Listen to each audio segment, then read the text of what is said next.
5 different skills. One is empathetic perspective.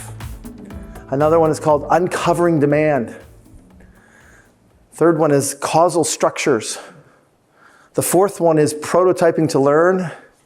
And the fifth one is basically identifying and managing trade-offs. People who have empathetic perspective can see through space and time. They can literally look backwards, they can look forwards, they can see at a very macro level, they can jump down to a very micro level. And so these people seem as very quick thinkers, but they're really not. They're really just able to understand how other people think and feel. Uncovering demand. Really good innovators and entrepreneurs actually understand they don't create demand. Demand exists inside of people, not in our product. What's going on in people's lives and how do we fit into theirs? And so part of it is starting with the person, not with the product. Number 3, causal structures. So this one was actually hard for me to figure out because it was like everybody has a certain way they see the world work, but it turns out that anybody who's really good at innovation has at least a mental model of how things work.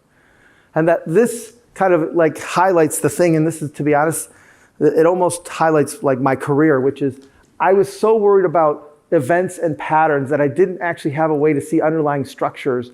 But ultimately, the 4 mentors taught me all these mental models so I could see how the world worked. Not from my perspective, but from multiple perspectives. Prototyping to learn. Oh.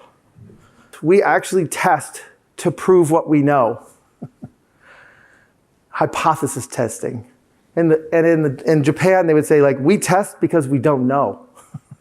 And so a lot of the work that I think is important is actually understanding what are the unknowns that we have in front of us. And that if you're really innovating, you have a lot of unknowns. So building better product isn't about knowns, it's actually about unknowns.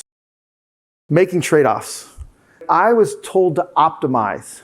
Make it be the best it can be on all dimensions. And we talk about these requirements of everything it has to be, but ultimately, you know, Jason Fried, who's the one who said it, is you're better off with a kick-ass half than a half-ass whole. I can't do it all. I feel like when you look at a set of product requirements, it's a freaking unicorn. Like it's got to do it all, and it's got to do it all, and this time, and this cost. And you start to realize, like, well, what's going to give? It's not easy. But without without prototyping to learn, without causal structures, without knowing demand, without understanding empathetic perspective, I actually can't do this. So the reason why it was hard for me to take was this whole aspect of, like, I had to learn all these other skills to get there.